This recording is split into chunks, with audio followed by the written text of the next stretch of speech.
Hey everyone, welcome back to another year of accounting. This year we're going through the year 11 content. We will be reusing some of the year 12 ones for year 11 content, some of those older videos, because they hold up across year 11 and year 12. For example, the elements one and the qualitative characteristics and assumptions, those kind of videos will go across both. So let's just jump straight into it. Today's topic, we'll be looking at the idea of net profit and, by extension, pricing and break even points, as well as profit points as well. So let's start off with the overarching idea of what is net profit. So the core idea of net profits, or that main definition, is when expenses incurred are deducted from the revenue that is earned for that same period. So ideally, you make a net profit when your revenue is more than expenses. We go through this a few times throughout the unit. Additionally, and a bit of a side note, a loss will occur when your expenses are more than your revenue. So,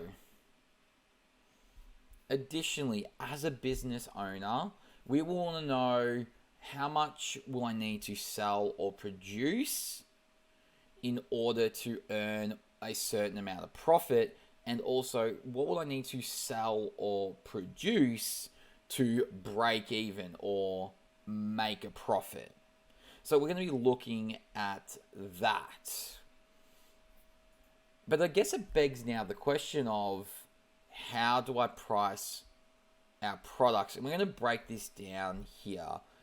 So firstly, we're going to be doing the observation-based ones. So the first one is recommended retail price, or RRP. And this is suppliers suggesting how much the product should sell for. And you will see this a lot for books, cards, and magazines. On top of that, you've got competitors' prices, where you look at your competitors, what they're selling it for, and go, okay, I'll base it around what they're doing. And you'll see that most prominently in bigger businesses who can buy in bulk. For example, Bunnings do this a lot, where they'll say, if you find it cheaper, we'll beat it by 10%. Next, we have the market reaction, and this is based around the idea of supply and demand. So if the market wants more of a particular product, then the prices go up, but as demand drops or supply goes up, the prices will go back down. So two prominent examples are when a new phone is released, that will change the supply and the demand. So for example, if an iPhone comes out, everyone will want it, so that price will go up. Subsequently, people don't want the older edition, so their prices will go down. And then another one, time-based, I think, is Christmas, where leading up to Christmas, decorations go up, or the prices of decorations go up. But post-Christmas, those decorations you can get on sale. And you see that around a lot of public holidays and celebration-based holidays.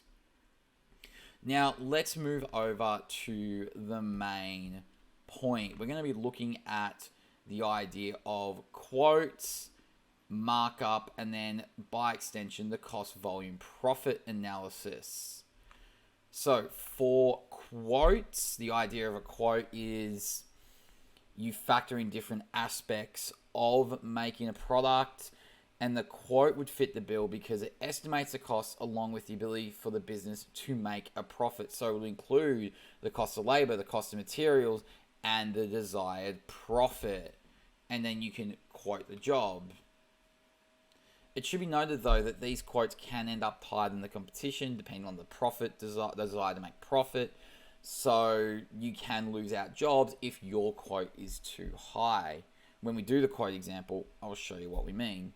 Next, we have markup, where they mark it up a certain percentage based on the cost price. And then we've got the cost volume profit analysis, which determines how much needs to be sold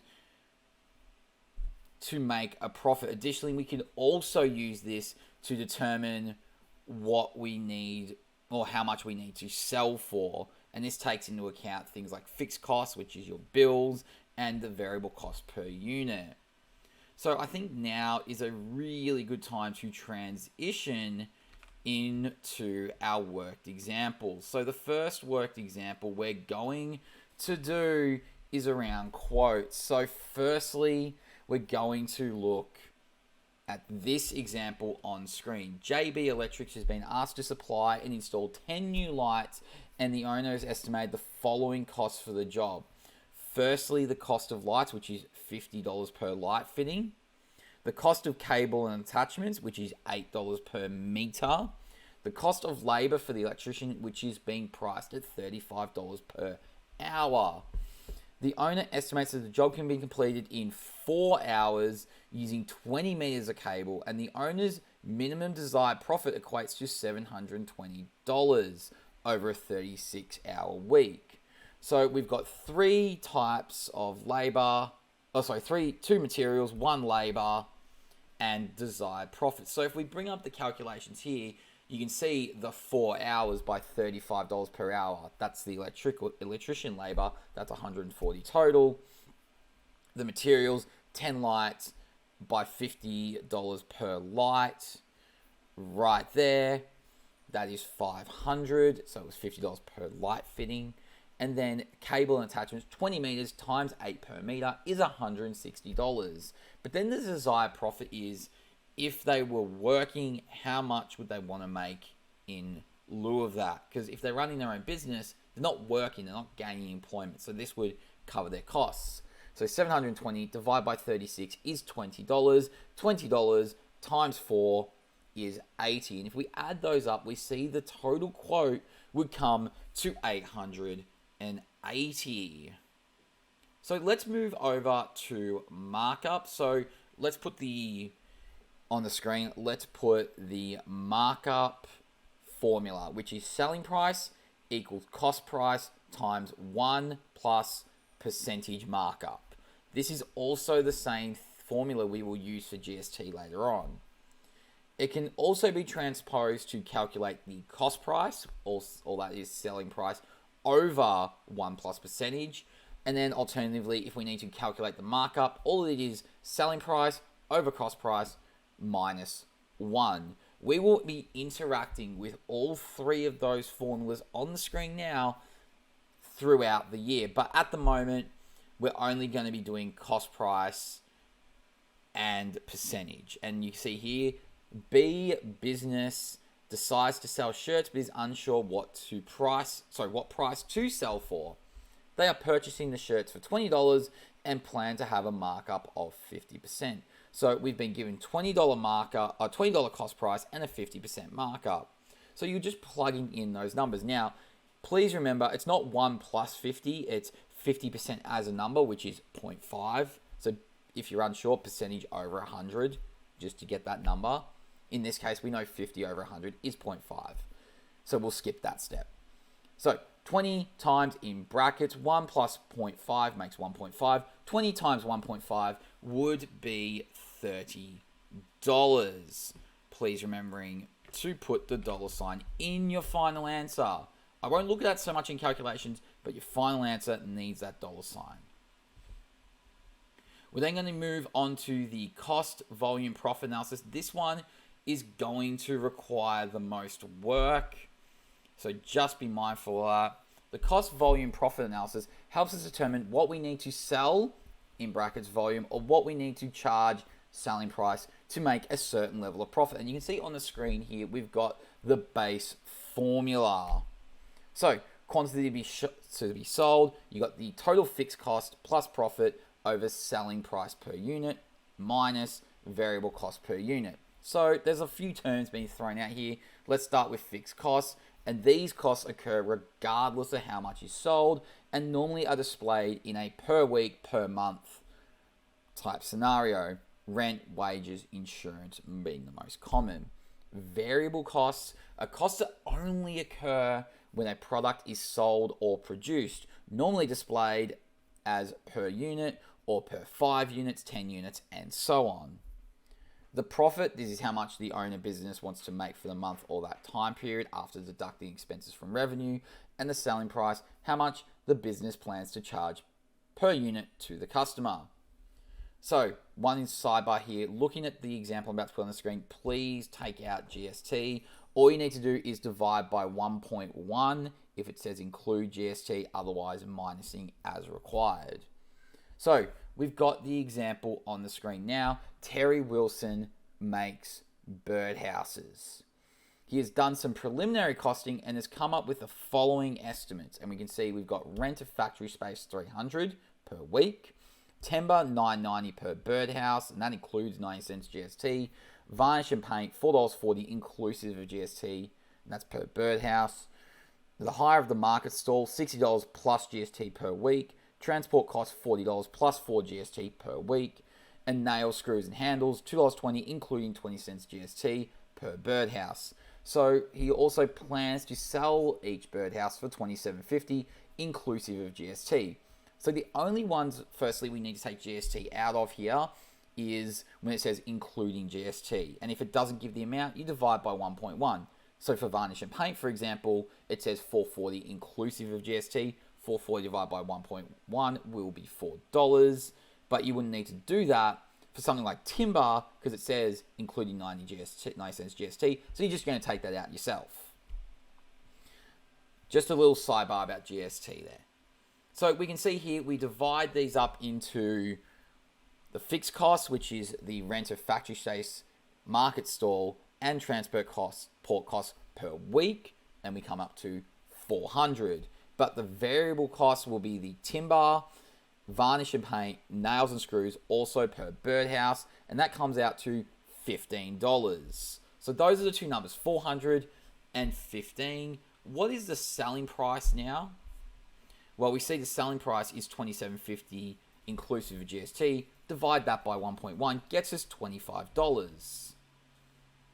So how does that look? What is our break-even point? So what we need to do here is plug our numbers in, and it becomes quantity to be sold equals 400 plus 0, because if we break even, it's 0 over our selling price, which is $25 minus 15, or it becomes 400 over 10.